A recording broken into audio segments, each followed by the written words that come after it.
Venga, muchacho, acerca tu silla al fuego. Esta noche el viento sopla con fuerza y trae consigo memorias que prefiero compartir antes que guardar para mí solo. Mira cómo las brasas danzan. Parecen ojos rojos en la oscuridad, ¿verdad? Pues bien, de ojos rojos es justamente lo que quiero hablarte esta noche. ¿Has oído hablar del chupacabras? Claro que sí, todo el mundo ha oído algo. Pero déjame contarte algo que pocos saben. La primera vez que alguien vio esa criatura no fue en Puerto Rico como dicen por ahí. No, amigo, fue aquí, en las tierras secas de Sonora, allá por 1992. Y yo estuve ahí. Un momento, amigos.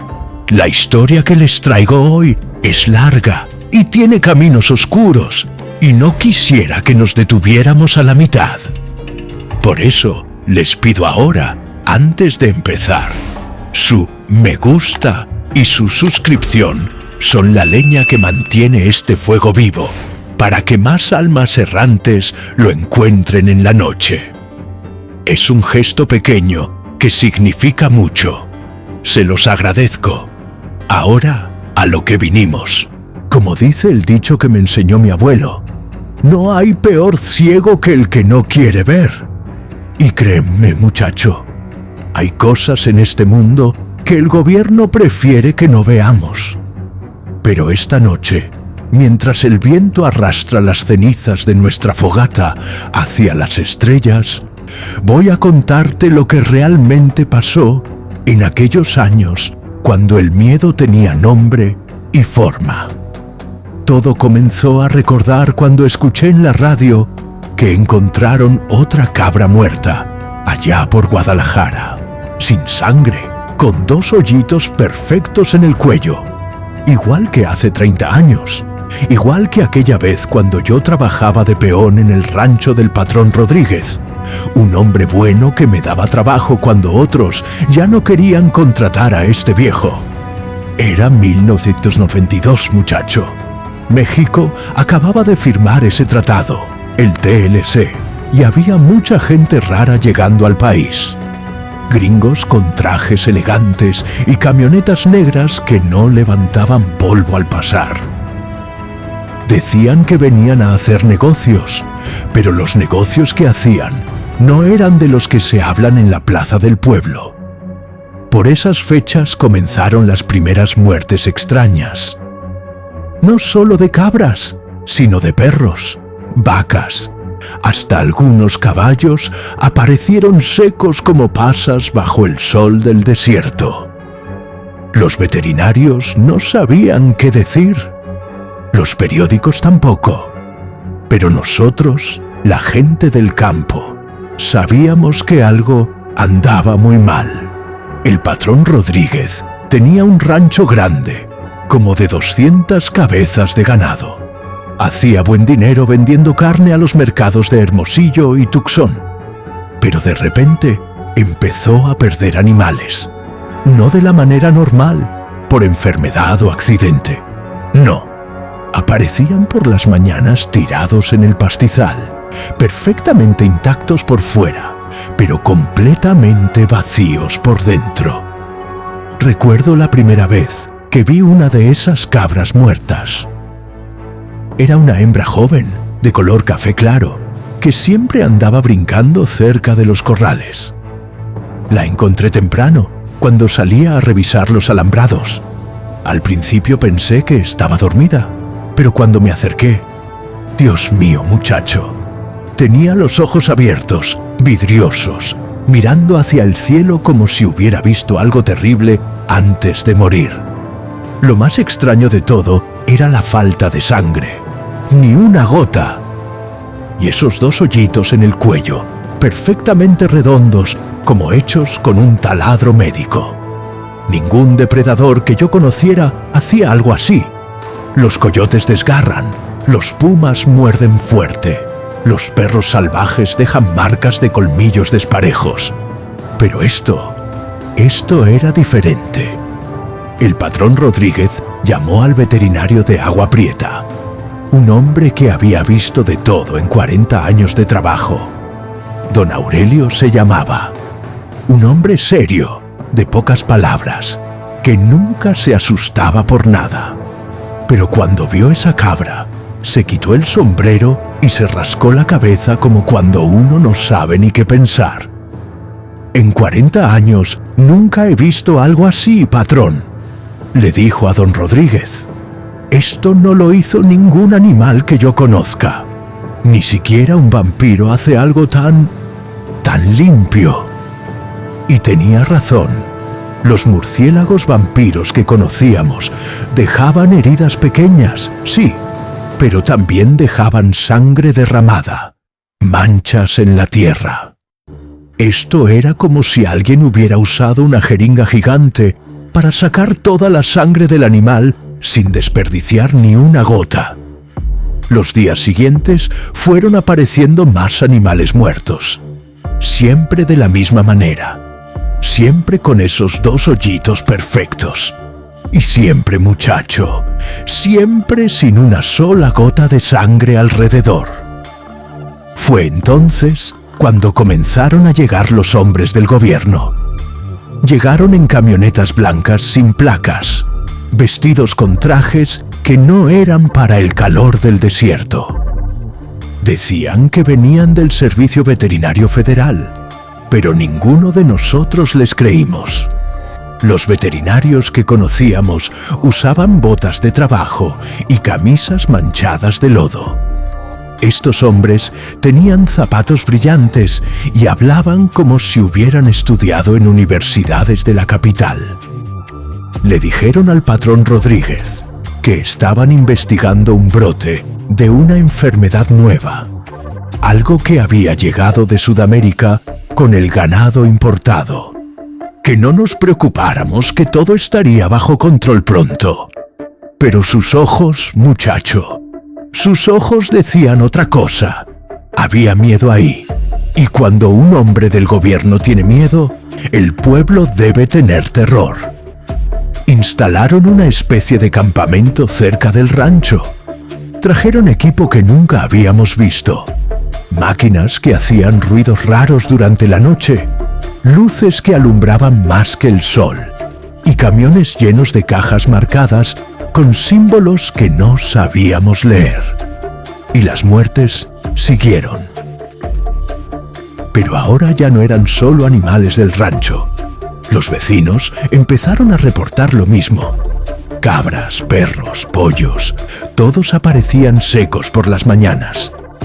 Algunos decían haber visto luces extrañas en el cielo durante la noche.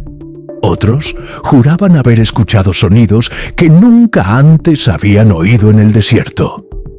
Yo, muchacho, yo mantuve la boca cerrada y los ojos abiertos, porque algo me decía que lo que estaba pasando no era natural. Y cuando algo no es natural en el desierto, lo mejor es observar desde lejos y prepararse para lo peor. Pero el destino, como siempre, tenía otros planes para este viejo campesino. Ahora escúchame bien, muchacho, porque lo que te voy a contar cambió mi vida para siempre. Y tal vez la tuya también, si sabes escuchar. Era mediados de julio de 1992. El calor apretaba tanto que hasta los escorpiones buscaban sombra. El patrón Rodríguez había perdido ya más de 30 cabezas de ganado, y los hombres del gobierno seguían ahí con sus máquinas y sus mentiras. Decían que ya casi tenían controlado el brote, pero cada mañana aparecían más animales muertos. La tensión en el rancho se podía cortar con machete. Los otros peones empezaron a faltar al trabajo. Primero fue Checo, el vaquero más viejo, que dijo que su mujer estaba enferma. Después se fue Ramiro, el que manejaba el tractor, alegando problemas familiares en Sonora. Al final, solo quedamos 3. Yo, don Silvano, que cuidaba los corrales, y el Joselito, un chamaco de 18 años que necesitaba el dinero para ayudar a su madre viuda. Don Silvano era un hombre sabio. Había nacido y crecido en esas tierras. Su abuelo había luchado con Pancho Villa, y él mismo recordaba cuando los apaches todavía bajaban de la sierra a robar ganado. Una tarde, mientras reparábamos una cerca que había aparecido cortada misteriosamente, me dijo algo que se me quedó grabado para siempre. «Escúchame bien, Evaristo», me dijo, llamándome por mi nombre completo como solo hacían los mayores cuando algo era importante. Mi abuelo me contó que cuando los espíritus malignos andan sueltos, la tierra misma trata de advertirnos. Los animales se comportan raro, las plantas se secan sin razón y el aire se siente diferente. Y tenía razón. Había cosas que estaban pasando y que los hombres del gobierno no veían o fingían no ver. Los perros del rancho, que antes ladraban a cualquier sombra, ahora se quedaban callados y temblando en sus casitas de madera.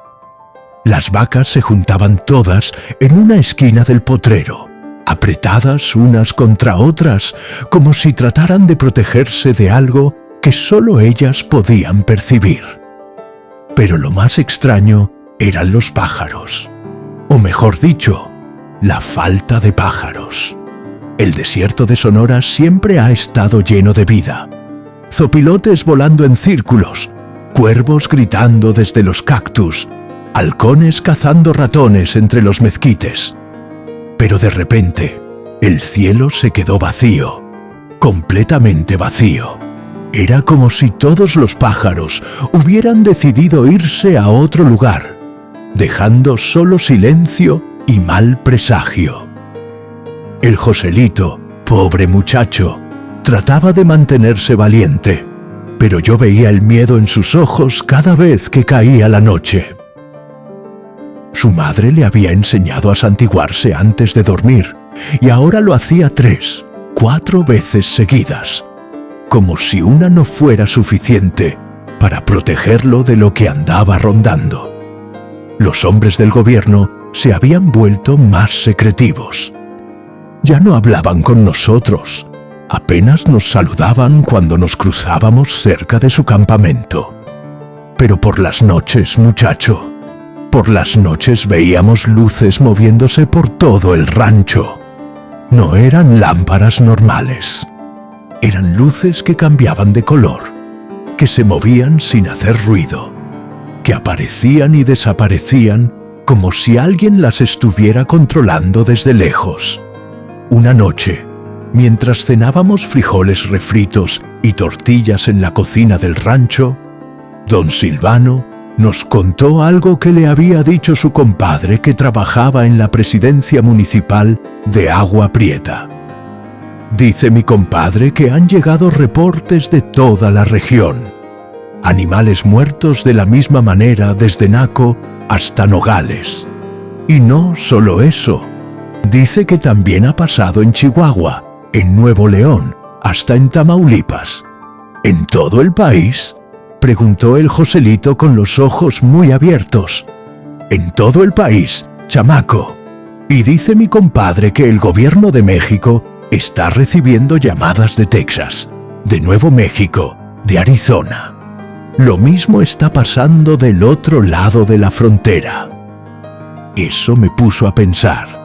Si algo estaba matando animales en todo el norte del país y también en Estados Unidos, no podía ser una enfermedad común.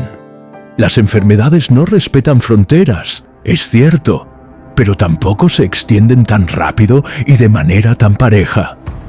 Algo más estaba pasando. Fue entonces cuando recordé algo que había visto años atrás, cuando trabajaba en una mina cerca de Cananea.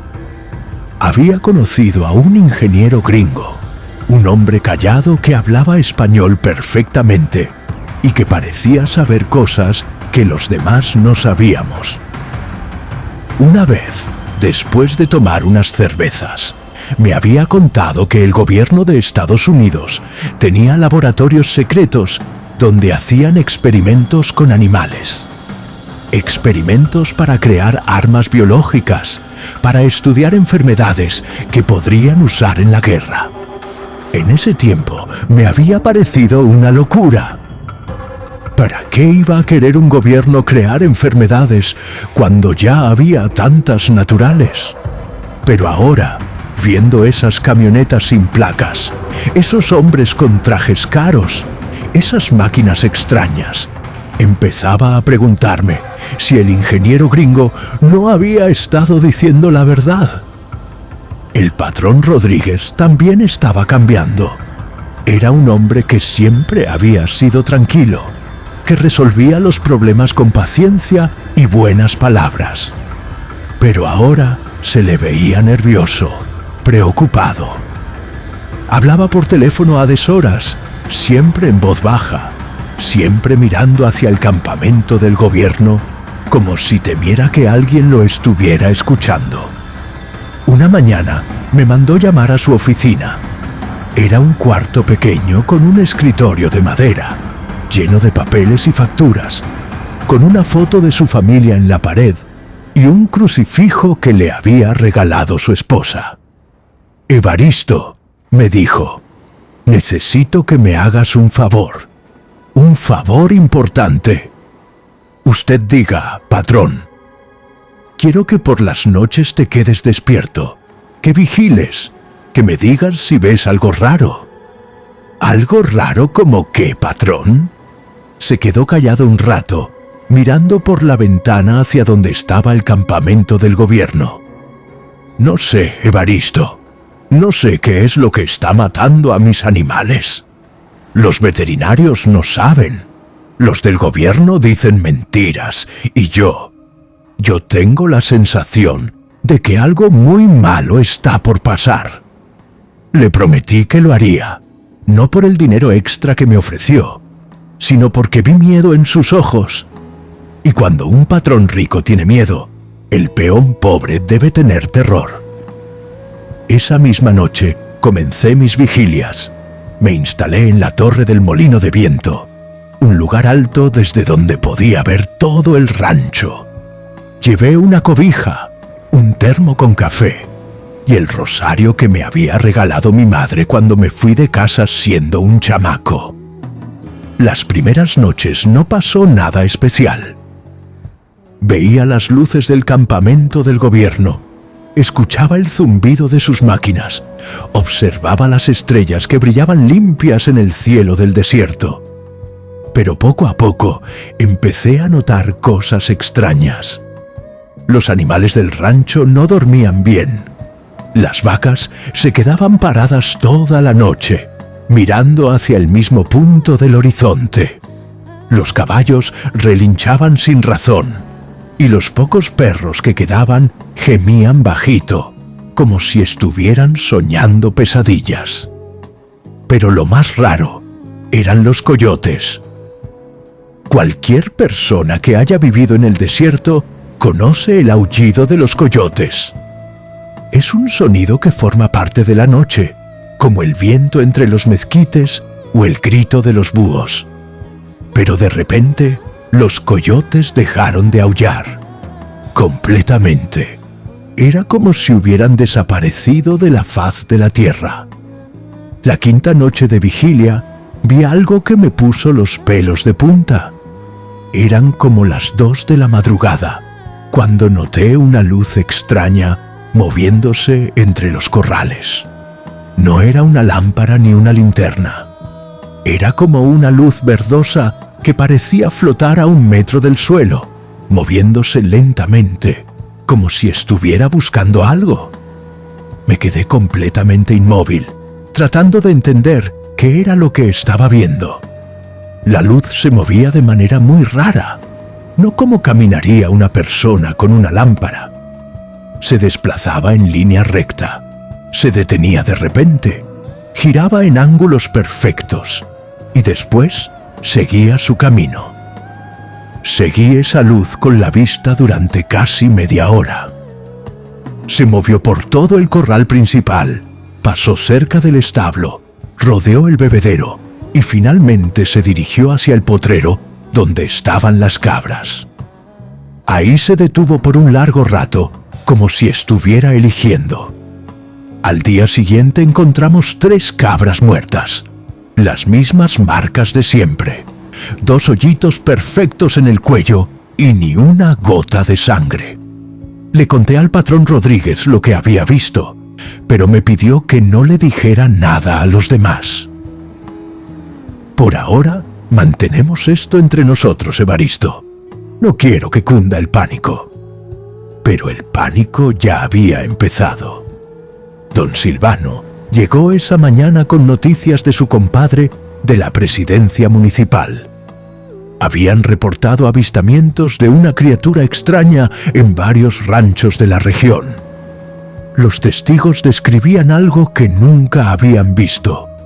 Un animal del tamaño de un perro grande, pero que caminaba en 2 patas como una persona. Tenía ojos rojos que brillaban en la oscuridad, piel gris como la de un lagarto y una hilera de picos en la espalda. Mi compadre dice que ya le pusieron nombre, nos contó don Silvano. Le dicen el chupacabras, porque chupa la sangre de los animales hasta dejarlos secos como momias. El Joselito se rió nervioso. ¿Chupacabras?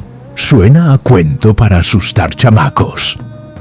Pues este cuento está matando ganado de verdad, muchacho, le respondió don Silvano con seriedad. Y según mi compadre, ya no solo son animales. En Tamaulipas apareció un hombre muerto de la misma manera. Eso sí me puso a temblar. Una cosa era que estuviera matando animales, pero si había empezado con gente. Esa noche, cuando me preparaba para otra vigilia, el patrón Rodríguez me llamó aparte. Evaristo, he estado pensando. Tal vez es mejor que suspendas las vigilias. Esto se está poniendo peligroso. No se preocupe, patrón. Puedo cuidarme. No es solo por ti, hombre. Es por todos. Si esa cosa, sea lo que sea, se da cuenta de que la estamos vigilando, tal vez venga por nosotros. Pero yo ya había tomado mi decisión. Patrón, con todo respeto, alguien tiene que saber qué está pasando aquí. Y si no somos nosotros, ¿quién va a ser? Los del gobierno que solo mienten. Esa noche subí otra vez a la torre del molino.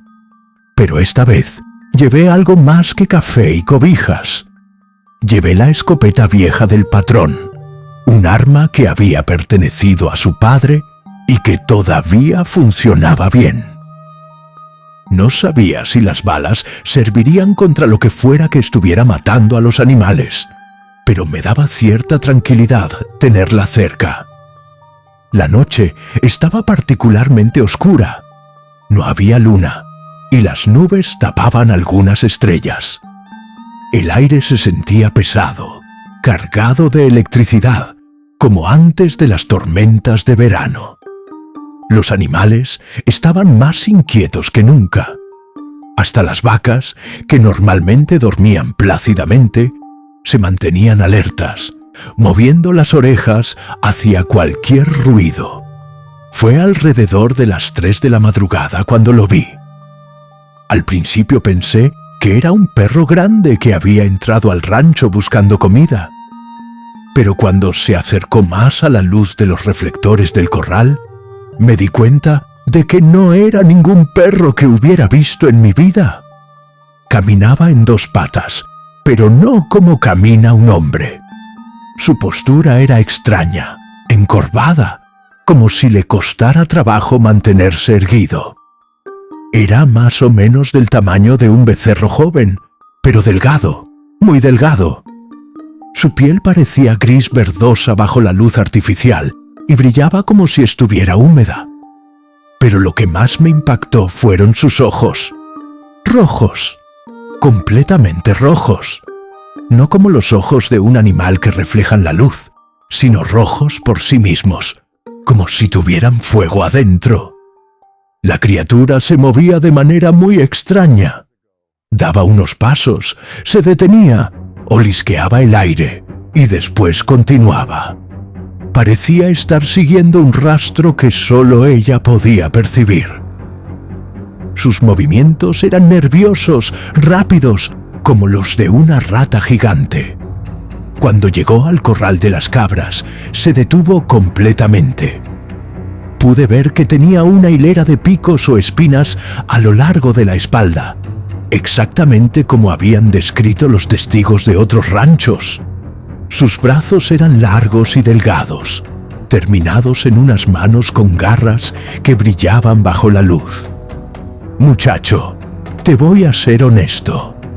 En ese momento sentí un miedo como nunca antes había sentido. No era el miedo normal que uno siente ante un peligro conocido. Era algo más profundo, más primitivo, como si todo mi cuerpo me estuviera gritando que eso que estaba viendo no debería existir. La criatura eligió una cabra, una hembra blanca que siempre había sido muy mansa. Con una velocidad increíble, saltó dentro del corral y se abalanzó sobre el animal. Lo que vi después me persigue en las pesadillas hasta el día de hoy. No hubo pelea, no hubo resistencia. La cabra simplemente se quedó paralizada, como si la criatura hubiera usado algún tipo de poder sobre ella. Después, con una precisión que no era natural, la criatura clavó algo en el cuello de la cabra. No pude ver exactamente qué era, pero por la posición de sus brazos, parecía que tenía algún tipo de instrumento o tal vez colmillos especiales. Lo que siguió fue lo más perturbador de todo.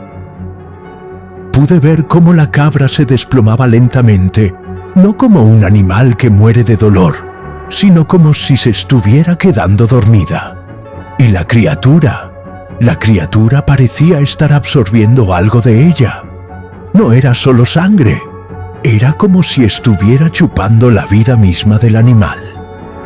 Todo el proceso no duró más de 5 minutos. Cuando terminó, la criatura soltó a la cabra y se quedó ahí parada, mirándola. Después levantó la cabeza y miró directamente hacia donde yo estaba escondido. Muchacho, en ese momento sentí que me iba a morir del susto. Esos ojos rojos me traspasaron como si pudieran ver a través de las paredes de la torre del molino. Era como si supiera exactamente dónde estaba yo, como si hubiera estado esperando que la estuviera vigilando. Durante unos segundos que me parecieron horas, nos quedamos mirando. Yo, paralizado de miedo en mi escondite, y esa cosa, completamente inmóvil en el corral, con los ojos fijos en mí. Después, sin hacer ningún ruido, la criatura salió del corral y desapareció en la oscuridad del desierto. No corrió, no saltó, simplemente se desvaneció entre las sombras como si nunca hubiera estado ahí. Me quedé temblando en la torre hasta que salió el sol. Cuando por fin bajé, encontré la cabra exactamente como esperaba. Muerta, con 2 hoyitos perfectos en el cuello y completamente sin sangre. Pero había algo más, algo que no había notado en las otras ocasiones. En la tierra alrededor de la cabra había huellas. Huellas que no eran de ningún animal conocido. Tenían 3 dedos largos terminados en garras y una marca extraña en el centro, como si la criatura tuviera algún tipo de almohadilla o ventosa en la planta de los pies. Le conté todo al patrón Rodríguez, y esta vez no pude evitar que se enteraran don Silvano y el Joselito. El miedo había ganado a la prudencia. El patrón tomó una decisión que cambiaría todo. «Vamos a hablar con los del gobierno», dijo. «Ya no importa si nos creen o no. Tienen que saber lo que está pasando aquí». Esa tarde nos dirigimos al campamento. Los hombres del gobierno nos recibieron con cara de fastidio, como si estuviéramos interrumpiendo algo muy importante. El que parecía ser el jefe era un hombre alto, de bigote gris, que hablaba con acento de la capital. ¿En qué podemos ayudarlos?, nos preguntó con tono aburrido. El patrón Rodríguez le contó todo: las muertes de los animales, mis vigilias, lo que había visto la noche anterior.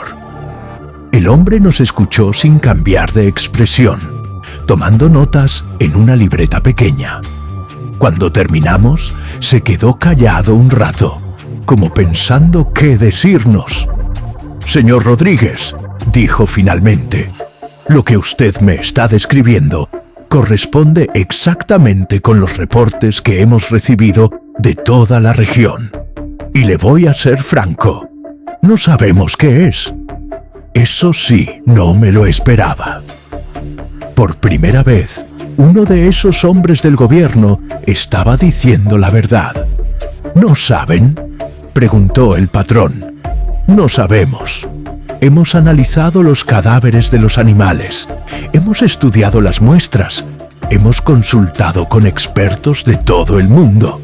Lo que está matando a estos animales no es ninguna especie conocida». «Entonces, ¿qué es?». El hombre del gobierno nos miró a todos antes de responder. «Esa es exactamente la pregunta que estamos tratando de responder, y por eso necesitamos su ayuda». Lo que me dijo ese hombre del gobierno esa tarde cambió todo lo que creía saber sobre la realidad, muchacho. Pero antes de contarte el resto, déjame avivar el fuego un poco. Esta parte de la historia requiere que las llamas estén altas, porque vamos a adentrarnos en territorio donde hasta las sombras tienen miedo. El jefe del campamento gubernamental, que después supe que se llamaba Ingeniero Morales, nos invitó a pasar a una de sus carpas grandes. Por dentro no parecía una carpa normal. Tenía computadoras, pantallas, mapas llenos de marcas rojas y aparatos que zumbaban constantemente como colmenas electrónicas. «Señores», nos dijo mientras señalaba uno de los mapas, «lo que ustedes han visto aquí no es un caso aislado. En los últimos 8 meses hemos registrado más de 400 casos similares en México, Estados Unidos y América Central. En el mapa había puntos rojos por todos lados. Desde Tijuana hasta Yucatán, desde Texas hasta Nicaragua. Era como si una plaga invisible se hubiera extendido por todo el continente». «¿Una plaga de qué?», preguntó don Silvano. «Esa es la pregunta del $1.000.000, respondió el ingeniero Morales. «Nuestros análisis descartan cualquier enfermedad conocida. Los patrones de comportamiento no coinciden con ningún depredador natural, y las características físicas que han reportado los testigos, bueno, no corresponden con ninguna especie catalogada».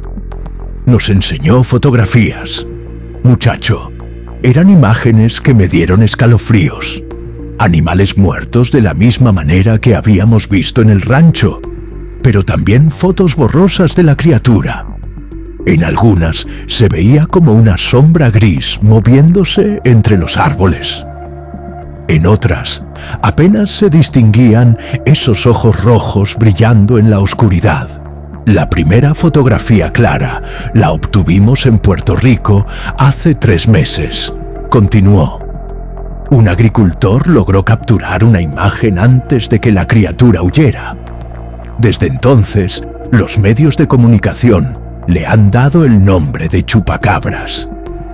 ¿Y ustedes qué creen que es?, preguntó el patrón Rodríguez.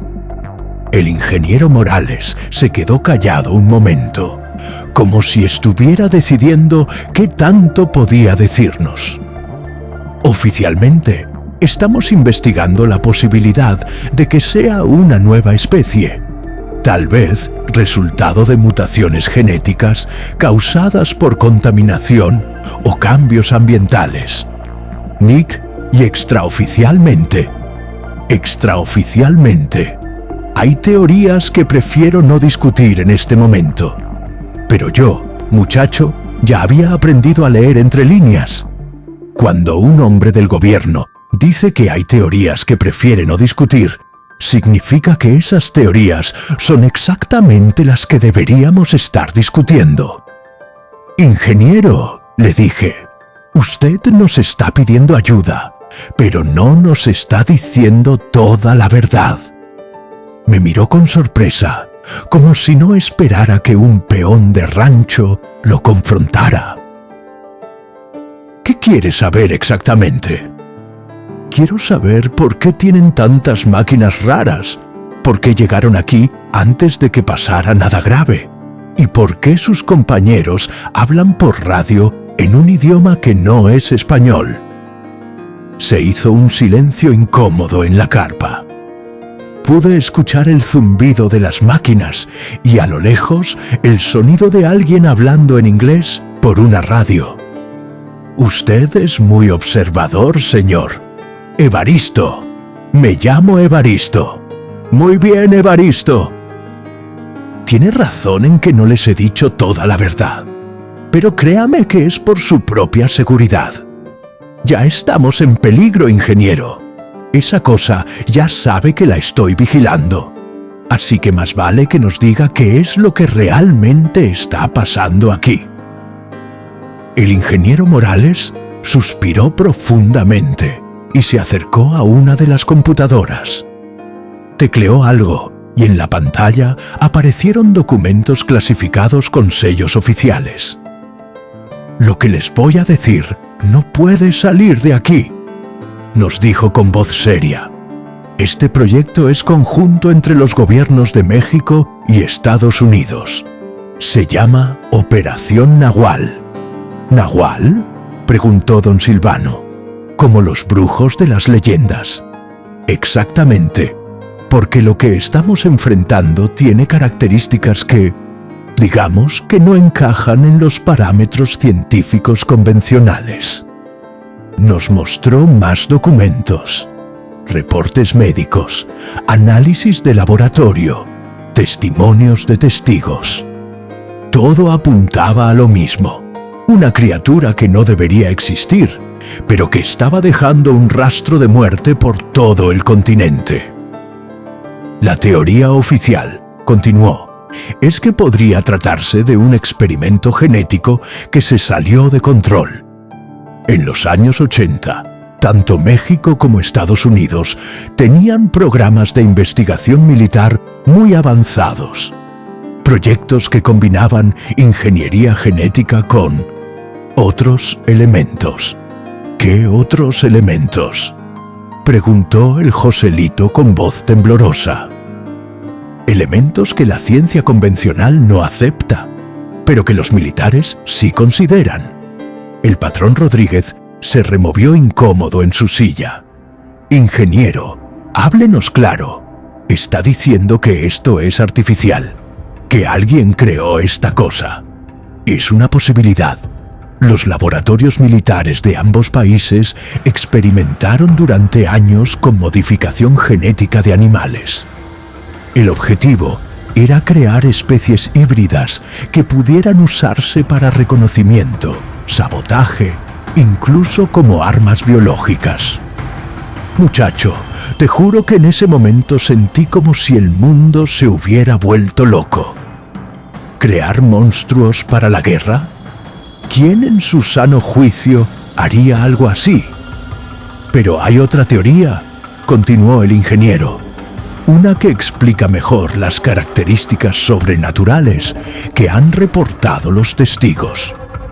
¿Cuál?, preguntamos todos al mismo tiempo. Que no estamos enfrentando una creación humana, sino algo que siempre ha existido, pero que ahora ha despertado. Se hizo un silencio total en la carpa. Solo se escuchaba el zumbido de las máquinas y nuestras respiraciones entrecortadas. Los pueblos indígenas de toda América tienen leyendas sobre criaturas como esta, explicó. Vampiros que se alimentan no solo de sangre, sino de la fuerza vital de sus víctimas. Los aztecas les llamaban Tlahuelilpochtli, los mayas Huaypec, los guaraníes Luisón. Don Silvano asintió lentamente. Mi abuelo contaba historias de una criatura que bajaba de las montañas cuando había sequía. Decía que se alimentaba del ganado para sobrevivir hasta que regresaran las lluvias. Exactamente. Y fíjense en la coincidencia. La primera aparición masiva del chupacabras coincide con una de las sequías más severas que ha vivido el norte de México en décadas. Eso tenía sentido, muchacho. El año 1922 había sido particularmente seco. Los pozos se habían estado secando, los arroyos llevaban meses sin agua y hasta los cactus se veían marchitos. Entonces, dijo el patrón Rodríguez, ¿qué es exactamente lo que quieren que hagamos? Necesitamos que mantengan sus vigilias, pero ahora con nuestro equipo. Queremos documentar todo: comportamiento, patrones de caza, reacciones ante diferentes estímulos. Es la única manera de entender qué es realmente esta criatura. ¿Y si nos ataca?, preguntó el Joselito. Por eso estarán acompañados por nuestros especialistas. Tenemos armas especiales, tranquilizantes, equipo de protección. Aceptamos ayudar, aunque te digo la verdad, muchacho. Lo hicimos más por miedo que por valentía. Si esa cosa realmente sabía que la estábamos vigilando, era mejor estar con los del gobierno que solos en la oscuridad. La siguiente noche, la torre del molino parecía una estación de radio.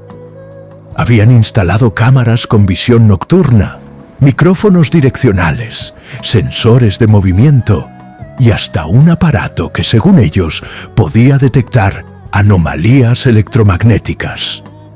El equipo estaba formado por 3 personas.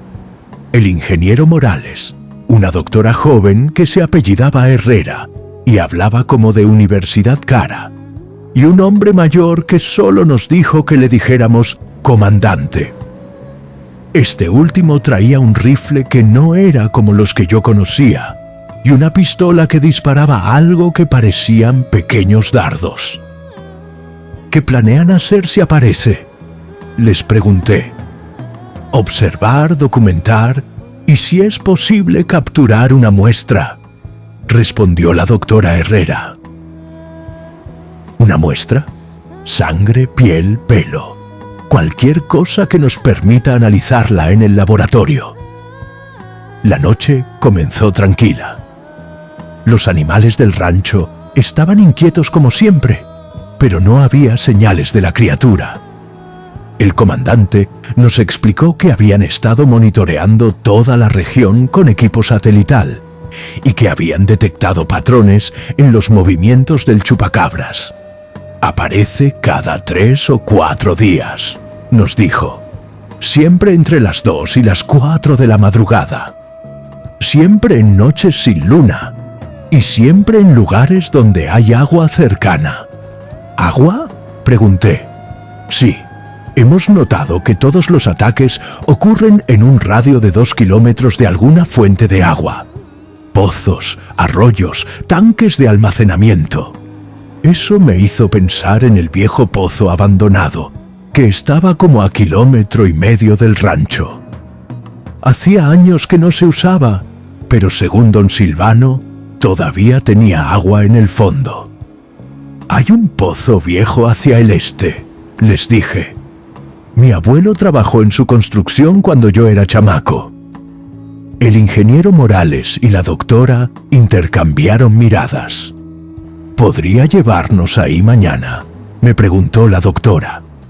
Claro, pero ¿por qué es tan importante el agua?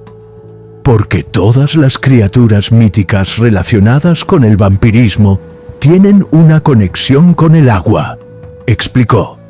No pueden cruzar agua corriente, necesitan regresar a su fuente antes del amanecer, o en algunos casos usan el agua para limpiar el rastro de su alimentación.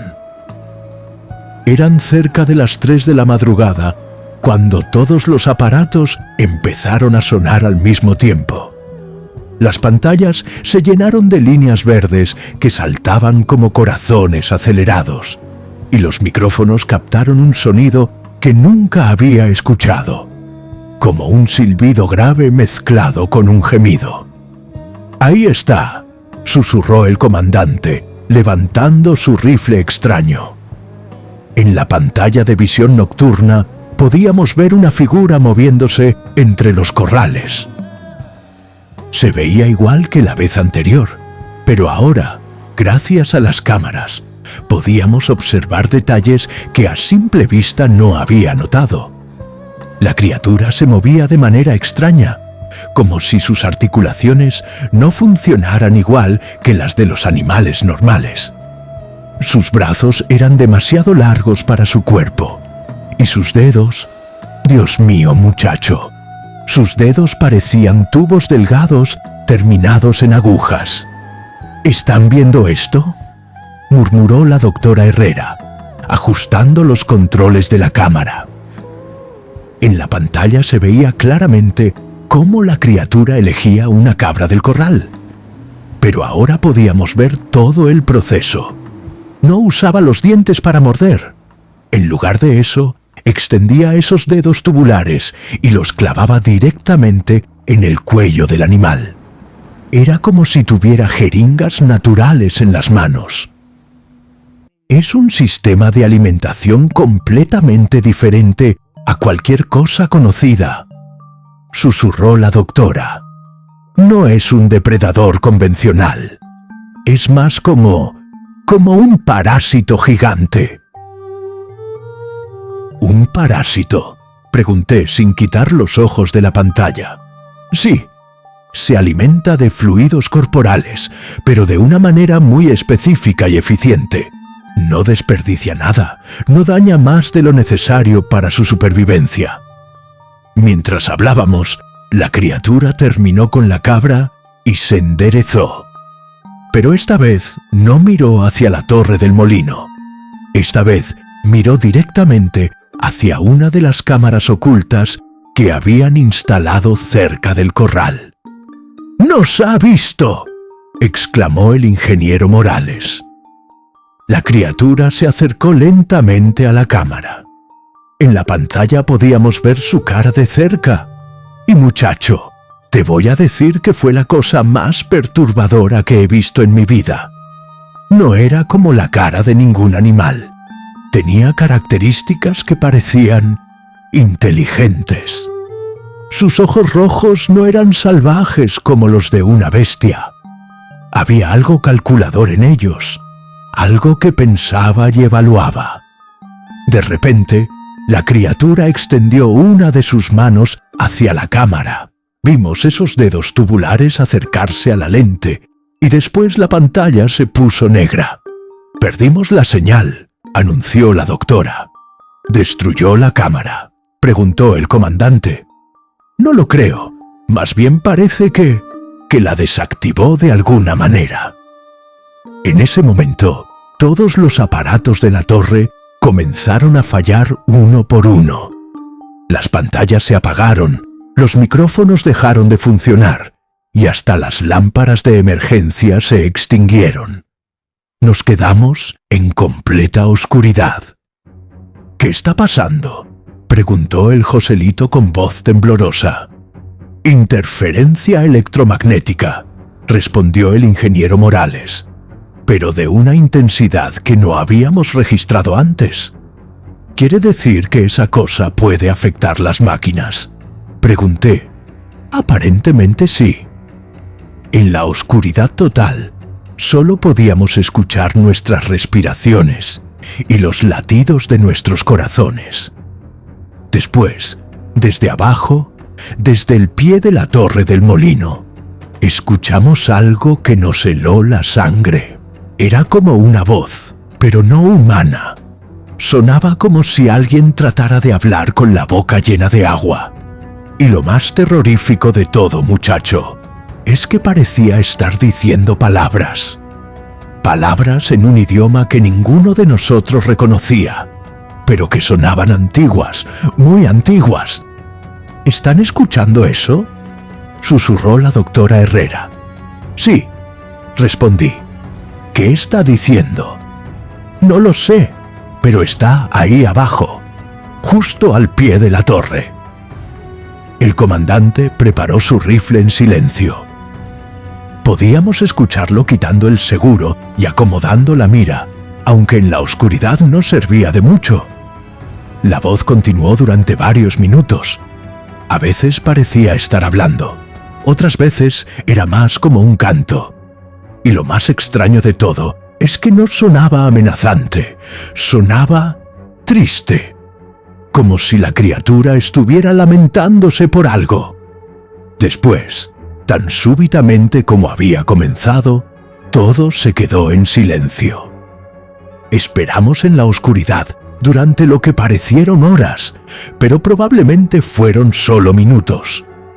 Después, poco a poco, los aparatos comenzaron a funcionar otra vez. Las luces se encendieron, las pantallas volvieron a mostrar imágenes, y los micrófonos captaron de nuevo los sonidos normales de la noche. Se fue, anunció el comandante después de revisar todas las cámaras. ¿Pero qué fue todo eso?, preguntó el patrón Rodríguez. La doctora Herrera estaba revisando los datos que habían logrado registrar antes de la interferencia. Según nuestros instrumentos, dijo con voz temblorosa, esa criatura emite un campo electromagnético de una intensidad comparable a la de una tormenta eléctrica, pero controlado, dirigido. ¿Controlado?, pregunté. Sí, como si pudiera encender y apagar ese campo a voluntad. Es algo que desafía todo lo que sabemos sobre biología. Nier. El ingeniero Morales estaba callado, mirando las grabaciones que habían logrado obtener. «¿Hay algo más?», dijo finalmente. «Las palabras que escuchamos, las he oído antes». «¿Dónde?». «En Guatemala, en los archivos de antropología maya. Es un dialecto muy antiguo, de antes de la conquista». Y lo que estaba diciendo. Hizo una pausa larga, como si no estuviera seguro de querer continuar. Estaba diciendo que tenía hambre, que la tierra estaba seca y no encontraba suficiente alimento, y que sabía que estábamos ahí. ¿Sabe que estamos aquí?, preguntó el Joselito casi llorando. No solo sabe, nos está estudiando, igual que nosotros la estudiamos a ella. Muchacho, en ese momento comprendí que ya no éramos los cazadores. Nos habíamos convertido en la presa. La madrugada nos encontró a todos despiertos y nerviosos, muchacho. Nadie había podido conciliar el sueño después de lo que habíamos vivido en la Torre del Molino. El café nos sabía amargo, y hasta los huevos con frijoles que preparó don Silvano parecían tener un sabor extraño, como si la misma experiencia hubiera contaminado todo lo que nos rodeaba. El patrón Rodríguez tomó la decisión de cerrar temporalmente el rancho. «No puedo arriesgar a más gente», nos dijo mientras contaba billetes para pagarnos por adelantado. Esto ya se salió de control. Pero el ingeniero Morales no estaba de acuerdo. Durante el desayuno, nos propuso algo que ninguno de nosotros esperaba. «Queremos que vengan con nosotros», nos dijo, «a la base principal del proyecto. Necesitamos todos los testimonios posibles, todas las perspectivas. Lo que vivieron anoche es único en nuestros registros». «¿Base principal?», preguntó don Silvano. «En Nuevo México, una instalación conjunta donde estamos centralizando toda la investigación sobre el chupacabras». Le dije que no, muchacho, Le dije que yo era un hombre del campo, que mi lugar estaba en estas tierras secas de Sonora, no en laboratorios gringos llenos de máquinas que no entendía. Pero la doctora Herrera insistió. Evaristo, usted es el único testigo que ha logrado observar a la criatura durante tanto tiempo sin ser atacado. Eso es extraordinario. Creemos que hay algo especial en la manera en que usted interactúa con ella. ¿Especial cómo? No lo sabemos, pero anoche, cuando todos nuestros aparatos fallaron, la criatura no subió a la torre. Pudo haberlo hecho fácilmente. En lugar de eso, se quedó abajo, hablando, como si tratara de comunicarse específicamente con usted. Eso me puso a pensar. Era cierto que en todas mis vigilias, la criatura nunca había tratado de atacarme directamente. Me había visto, me había estudiado, pero nunca había mostrado agresividad hacia mí. Al final, acepté ir, no por curiosidad científica, sino porque sentía que tenía una responsabilidad. Si realmente había algo especial en mi relación con esa criatura, tal vez podía ayudar a encontrar una manera de detener las muertes. El viaje a Nuevo México fue en una camioneta del gobierno con ventanas polarizadas. Durante las 8 horas de camino, la doctora Herrera me contó cosas que me helaron la sangre. El proyecto comenzó en 1989, me explicó, cuando los primeros reportes llegaron de Puerto Rico, pero ahora sabemos que hubo avistamientos anteriores que fueron encubiertos o desestimados.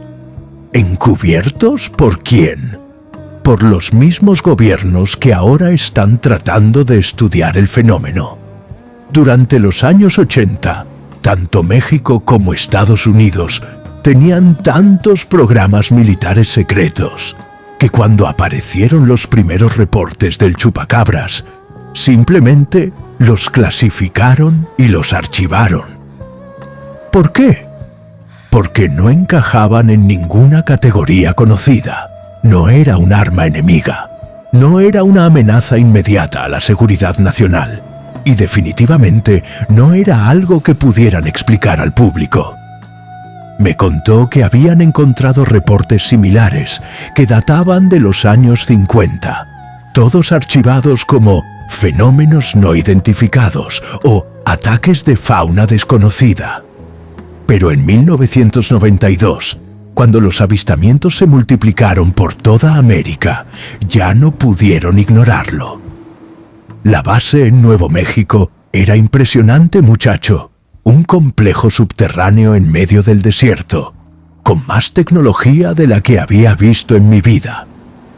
Había científicos de varios países, computadoras del tamaño de cuartos enteros y laboratorios donde analizaban muestras de todos los ataques del chupacabras registrados en el continente. Me asignaron un cuarto pequeño pero cómodo, y durante 3 días me entrevistaron diferentes especialistas, antropólogos, biólogos, psicólogos, hasta un sacerdote católico que estudiaba fenómenos sobrenaturales para el Vaticano. Pero fue el 4.º día cuando me mostraron algo que cambió toda mi perspectiva sobre lo que habíamos vivido. El doctor Jensen, un hombre mayor con acento alemán, me llevó a un laboratorio especial. Dentro había una mesa de metal con algo cubierto por una sábana blanca. Evaristo, lo que le voy a mostrar debe quedar entre nosotros por ahora, me dijo, pero creo que usted tiene derecho a saberlo. Levantó la sábana y ahí estaba, una criatura exactamente igual a la que había visto en el rancho, pero muerta. La habían capturado en Texas 2 semanas después de nuestro encuentro. ¿Cómo murió?, pregunté. Se suicidó. ¿Cómo? Cuando se dio cuenta de que estaba atrapada, generó una descarga electromagnética tan intensa que frió todos sus órganos internos. Murió instantáneamente. Muchacho, ver esa criatura de cerca, muerta y bajo las luces del laboratorio, fue una experiencia que nunca voy a olvidar. No parecía un monstruo, parecía triste, como un animal perdido que había luchado por sobrevivir en un mundo que no lo entendía. Los análisis genéticos son fascinantes, continuó el Dr. Jensen. No es una especie nueva, es una especie muy antigua que creíamos extinta. ¿Antigua cómo? Según nuestros cálculos, esta criatura es un superviviente de la era prehispánica. Posiblemente los últimos ejemplares de una especie que convivió con las culturas mayas y aztecas. Me mostró dibujos y códices antiguos donde aparecían criaturas similares. En algunos eran representadas como dioses menores, en otros como espíritus guardianes de las fuentes de agua. La teoría más probable es que vivían en las profundidades de cenotes y sistemas de cuevas, alimentándose ocasionalmente del ganado y la fauna salvaje. Pero el cambio climático y la sequía las ha forzado a salir de su hábitat natural. ¿Cuántas quedan? No lo sabemos. Tal vez docenas, tal vez cientos. Son extremadamente inteligentes y tienen la capacidad de comunicarse entre ellas a distancias muy largas usando esas emisiones electromagnéticas. No, ¿y qué van a hacer? Esa es la pregunta difícil, Evaristo. Oficialmente, el objetivo es capturar especímenes vivos para estudiarlos y encontrar una manera de controlar su población. Pero, extraoficialmente, se quedó callado, como si estuviera decidiendo qué tanto podía confiarme. Extraoficialmente, hay sectores del gobierno que quieren militarizarlas. ¿Militarizarlas? Convertirlas en armas. Su capacidad para desactivar equipos electrónicos, su resistencia, su inteligencia, serían perfectas para misiones de sabotaje o reconocimiento. Muchacho, en ese momento sentí una furia que no había experimentado desde la muerte de mi padre. Esa criatura que había visto en el rancho, que había cantado tristemente al pie de la torre del molino, la querían convertir en un arma de guerra. Pero hay resistencia, continuó el Dr. Jensen. Algunos creemos que deberíamos buscar una manera de coexistir con ellas. Después de todo, estaban aquí mucho antes que nosotros. Me quedé 5 días más en la base, aprendiendo todo lo que pude sobre las criaturas que ahora llamaban oficialmente especímenes nahual. Pero cada noche, cuando me acostaba en esa habitación estéril y fría, pensaba en mi rancho, en el desierto de Sonora, en esa criatura solitaria que solo buscaba alimentarse para sobrevivir. Cuando finalmente regresé a México, las cosas habían cambiado. Los ataques del chupacabras habían disminuido considerablemente. Los medios de comunicación ya no hablaban tanto del tema. Y el campamento del gobierno en el rancho del patrón Rodríguez había desaparecido como si nunca hubiera estado ahí. Don Silvano me contó que una semana después de que yo me fuera, encontraron el pozo viejo completamente seco. No solo sin agua, sino sellado con rocas desde adentro, como si alguien lo hubiera tapado deliberadamente. Creo que se fueron, Evaristo, me dijo. Creo que encontraron otro lugar donde vivir. Y tenía razón. Los ataques en la región cesaron completamente, pero comenzaron a reportarse casos similares más al sur, en Chiapas, Guatemala, Honduras, como si las criaturas hubieran migrado hacia lugares donde hubiera más agua y menos presencia humana. El patrón Rodríguez vendió el rancho 6 meses después. Dijo que ya no podía vivir tranquilo, sabiendo lo que había pasado ahí. Con el dinero que me dio por mi ayuda en el proyecto, compré este pequeño terreno donde ahora vivimos lejos de los grandes ranchos, cerca de un manantial que nunca se seca. Y aquí he permanecido desde entonces, muchacho, cuidando mis pocas cabras, manteniendo el pozo limpio, respetando la tierra y todo lo que vive en ella. Porque aprendí algo importante en aquellos días de terror y descubrimiento. No todos los monstruos son malvados, y no todos los héroes trabajan para el gobierno.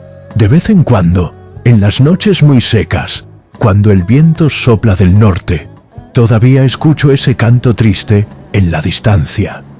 Y entonces salgo al patio, miro hacia las estrellas y susurro una oración, no para que se vayan las criaturas, sino para que encuentren un lugar donde puedan vivir en paz, sin tener que temer a los hombres con trajes y camionetas negras.